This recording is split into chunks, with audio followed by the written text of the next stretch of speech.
Hey guys! Welcome back to Let's Play Xenosaga Episode 3. Last time we arrived at Abel's Ark with this just still putting me off. This music just does not fit one of the final dungeons. Anyway, we got a back attack on these guys. I will show them in a way where they're not all dead in the first round here this time. One of them will survive. Actually, one of them probably won't survive. Let's see. Yeah, I could probably kill both of them with you right there. Which basically tells you why I've decided for the solution that I have with the characters that I have. The more damage I can get in a single round, the better. Which is why I go for this kind of a solution where you just take the enemies straight out real fast. They don't do any damage to you. If you're clever enough, or if you use traps, or whatever you do, you can take care of the enemies pretty quickly, because if you don't, they do a lot of damage. A lot of damage. And they're not the only ones. No, there are character battles in here as well. And very much like the bonus dungeons in Xenosaga 2, it starts to get difficult around this point. Ah, we found the immobilized Randall. It's cut in half. Okay. Ouch. Now they're just making sure I'm not missing stuff. There is a guy there, is there not? No? Looks like there's a guy floating there. Maybe he's dead already. Yeah. Yeah, just a long, narrow pathway. Not a whole lot we can say after looking at a destroyed Durandal, a ship that's been with us for pretty much all of... Well, we found it, what, 10 hours or so into Episode 1? And it's been maybe 35 hours by the time it was destroyed? Yeah. Yeah, it's been there quite some time. This might look familiar to anyone who's played Xenogears. I like the little homage. Unfortunately, the screen darkens. What is this place? A dead end? Not quite. No, I can feel his waves from inside. Dad's ahead, I'm pretty sure. But we can't proceed like this. We have to think of a way. Wait! I sense the Zone Heart emulator waveform from those 4 spheres. Emulators are inside those spheres? Yes. The effects of the emulators are likely causing space to bend. That is blocking our path. So if we shut those down, then we'll be able to keep going? I think that might be possible. That bastard had to make this hard. Well, you have to make a dungeon out of it. I'm coming for you! That just sounds weird. But I have a dirty mind, so what can I say about it? Anyway, there's a shop here if you need it, which is nice for a couple of reasons. One, it's a fast way to sell stuff if you want to do it that way. Do note, what I was talking about with Xenogears is this is very much like the final boss of Xenogears. I won't mention its name, but with the final boss, there were 4 orbs circling it, and you actually didn't have to fight any of them, though they weakened the final boss dramatically, making it easier to kill.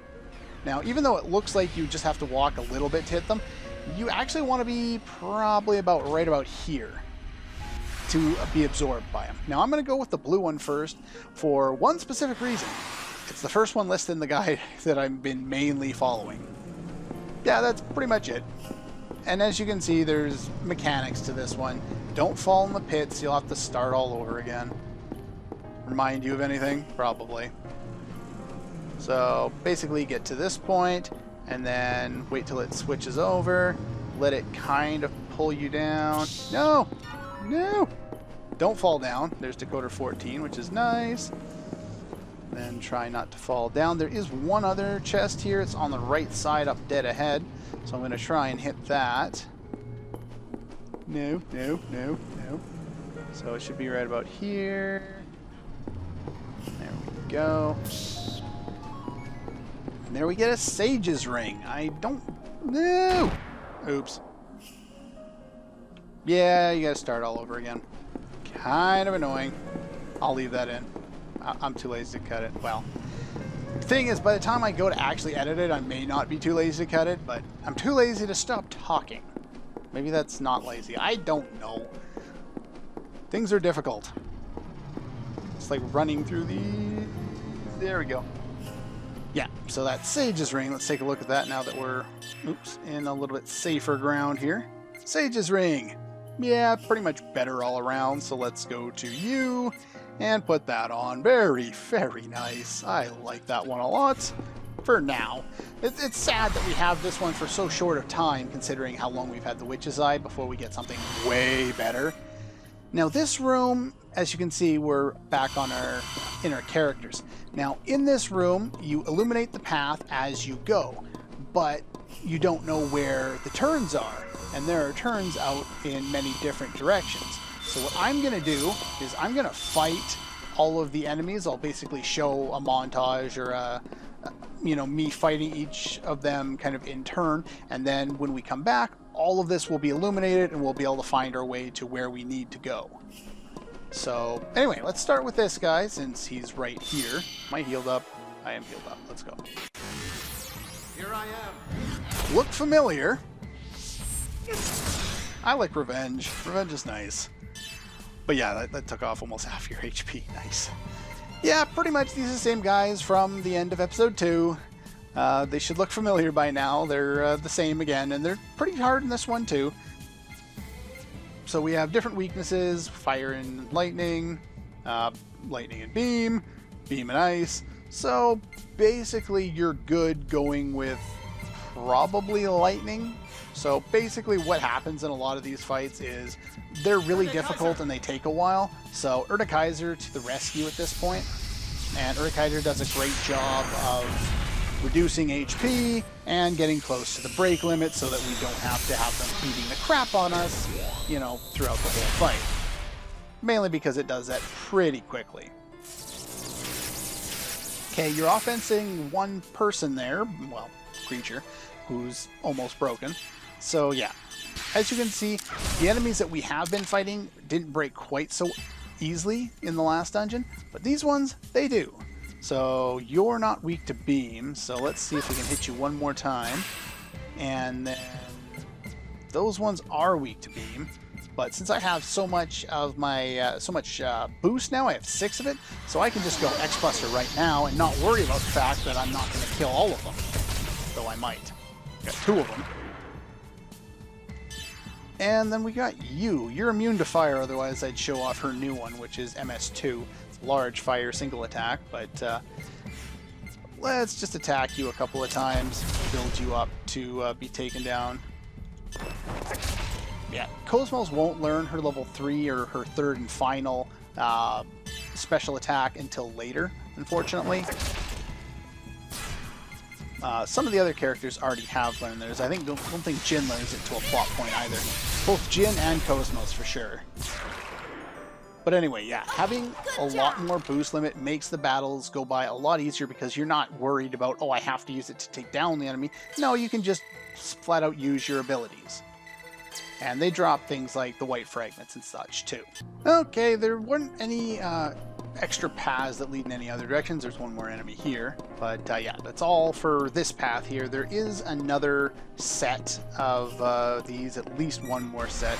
I know there's at least one that leads to a secondary treasure room, so yeah, there's a whole bunch of them. I don't think there's only one enemy I haven't shown off yet, so I'll show him off, and then we will do all the rest of the stuff off screen. Okay, we've got a new enemy here. Just the one guy in there. Again, we saw him in the previous game as well, in the after dungeons there. So yeah, most of them are fine to deal with, but these guys, they take no damage from fire, and these guys absorb lightning, which of course means Kaiser is not really the best thing, unless you start with it, because it can still break them. But in this case, since everyone's either weak or nothing to, or neutral to ice, I am going to use that instead, use Kaiser Fury. And they do quite a bit of damage, so I'm basically trying to avoid them with Kaiser. It's pretty much the easy way of dealing with many of the enemies, especially in here where they start doing a lot of damage, and just makes the battles go by so much easier, especially since condense so many of the encounters into a few rooms, because you don't spend a lot of time without, or when you're not in your mechs in this dungeon, but the little bit you do, you fight quite a few enemies. Okay, so oh, no, let's go G-Buster on you. Weaken people just enough to finish them off. So you're taking reduced from that, so you may or may not die. The other two should die. Well, I got two of them. That one is weak to fire, so let's show off the new ability there. It's not the best thing in the world, but it's alright. As you can see, it's alright. And that's about it. Anyway, I'm going to clear out the rest of the area and see you in a moment. Okay, as you can see, we've done a little bit of exploring. We also took care of all the enemies, and I have 4 EP left with Jin and nothing with anybody else. So I have used pretty much all of the Urticaizers that I'm going to be able to use. As you can see, this area would be very difficult to navigate if you're not, if you don't know where you're going, which of course you don't. So I'm just going to kind of show where we're going to go here. We're going to go pick up the treasure on the left first. And is this one good? Coat Hardy. Some armor, I believe it's for Chaos? No, Junior. Probably both. So yeah, this one is more evade based, evade and block. So if you want that, you can most definitely go for it. It's not that much weaker than what we had, but I like the one that we bought already. Can Chaos use it too? Chaos can use it too. Doesn't really fit either of their build styles that I've gone for, but you can, based on the fact that you can control which upgrades you're getting, you can build a character so that they're, you know, all attacks, so they're all DPS, or so they're an evade tank with lots of break limit, lots of evade, lots of HP, like a traditional monk in early Final Fantasy games. You can do pretty much whatever you want. I like just going everyone the same route because it seems to work for me, but it's not particularly interesting, but it is what it is. As you can see, they've done some weird designs, very almost symmetrical on most of them. The one up top is the one you want to go to continue on. So I'm going to basically be running through here blind afterward, but we want to head over here first. Because if I remember correctly, oh joy, I got no EP left. Well, let's show me suffering. Here I am. Yeah, with no EP, you're pretty much screwed in a lot of these fights, except for just attacks, obviously. So what I'm going to do is build up. Now, normally I would get some criticals, and this wouldn't be so bad. They can use Curse. I haven't really gone over any strategy for these guys other than kill them with Urtikaiser. But they can use things like Curse, nice Revenge. So, reflect damage. So all the damage that he does now gets reflected back. Now, you can buy the items to protect yourself against these, but I prefer to have the added break limit. Plus, you can, let's see, Cleanser or Remover. Increased ability. I'm assuming you need this to get rid of stuff like that. So we're going to go that route. Now, basically, the other way of kind of dealing with things is using your special attacks. Now that we can build up so much more, you're not going to be using Urtikaiser all the time. You need some other way of doing a decent amount of damage to these guys. And that is one of them. As you can see, we've dropped them all down substantially. Now we just need to trim them down a little bit more so that we can get another shot with presumably KOS-MOS, since she's doing more at this point. Yeah, there you go. There's a good example of something that I haven't really gone over a lot of. We've learned things like short revenge and short counter for people like Jin. Now, when they do that, they are allowed to add the double feature, which we've also learned for them, onto... no, I can't do that with items, can I? I was going to remove some break limit, but I can't do that without EP. That's unfortunate. But yeah, he's able to counter, use his counter ability, and then use double, which basically allows him to do a secondary attack on top of his first attack, and he can do quite a bit of damage in that manner, even when it wasn't even his turn. Yeah, I figured I'd miss one. Stop using curse on me. It is now her turn. I'm gonna have to buy more cleansers.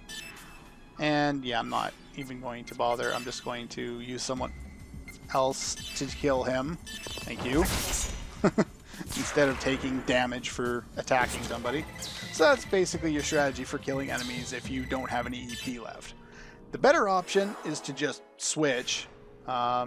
You're not new, so I will kill you off screen and see you in a moment.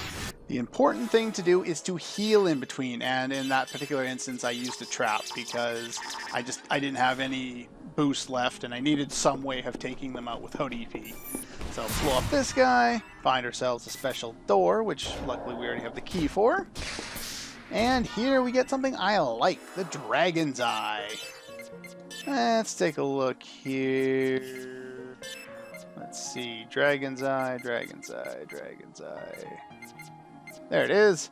Large, rare display, simple, yeah, basically large chance of large rare item drop that displays simple enemy data and increases your EP. Now, basically I'm just going to replace this one since the 300 HP is negligible. This I mentioned earlier on in the game about this being somewhat confusing because here it says displays simple enemy data, but all the ones we've had up until this point just tells us it displays data. But if you go in here and it says displays simple enemy data, and if you go up here to Dragon's Eye, it also says exactly the same thing. And as far as any of my researches come up, it basically does the same thing. So it's kind of confusing because they use different terms, but I'm going to put that on there because that's nice. We already had large rare item. So if you don't want medium G, you can take that off for something else. And later on, I will.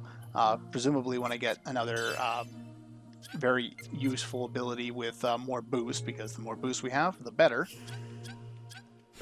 But anyway, now that we've done that, I'm going to have to find my way back through all of this other stuff here so we can move forward into that central crystal that we saw. But the thing is, once we go all the way back... Oh, I thought all of our work would be undone, but I guess it's not. So most of it's undone. Well, some of it's undone. I think it's this one right here. Enemies respawned if you want to fight him again, but I took care of pretty much all the enemies that were in here before. Can we... Yeah, it's weird trying to find the way through. The reason why I didn't bother with trying to heal or anything like that is because I knew this was coming. And again, this is another callback to Xenogears. One, for the fact that we have the Zohar, and two, this whole scene looks very much like what we saw when we faced the final boss, where all those spinning orbs were around. It just, the background looks a lot more similar here. But there's also a save point, which is why I didn't bother healing, because I knew I'd have that. Time to prepare for a boss fight. I don't have time for the boss fight today, but I'll at least show you my setup. Okay, we're back. Now, I did equip my characters. Unfortunately, like, the best character to bring to this upcoming boss fight is Jin. There's no ifs, ands, or buts. That phrase, whatever that is. There's none of that. He is the best character for it for a number of reasons. One, he has the best damage, and two, he's fast, high HP, and all that jazz. Plus, he has skin down, which is very useful in this fight, so I would either equip the Four Heavens for him to do skin down, or give him the New Moon, which does a lot of damage. It's his most powerful sword there. Thing is, you can't use that twice in one round, unfortunately, so you'll have to wait until you use your Animal Awakening in order to get the full benefit out of that. But, unfortunately, I don't have any gear for him right now. Basically, the two worst are the Zebulon and the Dina, and unfortunately, you have to have at least one of them in there. I'm going to put two of them in there, so it's going to take even longer, but oh well. The upcoming boss takes reduced damage from Beam, which makes it a very annoying fight since Beam has been my primary damage source for 2 of my 4 mechs, and I've only been using 3 of those mechs. So what I've done is I've downgraded, actually I think I always had this one, it's got Mine down, that's important to have there. Downgraded to the Tempest for you because I want to be able to hit more times, and the accuracy of a lot of these bigger attacks is a little lower, and it only really seems to show up in boss fights, and they have, you know, the ability to cast balance down, and they're also higher evade in general. Those are all the same. I have taken off the Arid since beam damage. and put on the lightning one, which I probably won't be using. Here, it's entirely up to you. I find the Lindworm seems to give you a higher amount of boost limit, or Anima Awakening gauge, and that's more important to me than this one. This one does balance down, that can be useful as well, but this one, because it has a rapid rate of 18, is higher chance for a team attack, but it doesn't seem to work very well right now, at least not recently. So this gives me more of that, plus it's got mine down, so I'm going to go with that. They're both lightning based. Of course, that one's beam based, you don't want that one. But they don't do a lot of damage anyway, so I wouldn't worry about it. All three mechs have D-Kill R of vital importance, as well as D-Beam, also vital importance, which uses up all their slots. Now, I don't have Sensor for the upcoming boss, but you don't really need it. All you need to know is that it's strong against beam, and it uses a lot of beam attacks. So everyone's set up the same way for that. If you bring Jin, which I would recommend, you need to buy gear for him ahead of time, which I don't have. It's the only boss. Since there's 4 spheres, there's 4 bosses. They're all elemental fiends, just like we've seen before, both in this series and other series. I would recommend him for this one, and that's pretty much the only one, because the other ones are either strong against lightning, which isn't a big deal, strong against fire, which we can switch up Junior so that he's using physical instead, and strong against ice, which doesn't really affect anything. But anyway, that's pretty much all the time I have for today. Next time we'll take on said boss that hasn't even arrived yet, and yeah, I'll see you guys next time.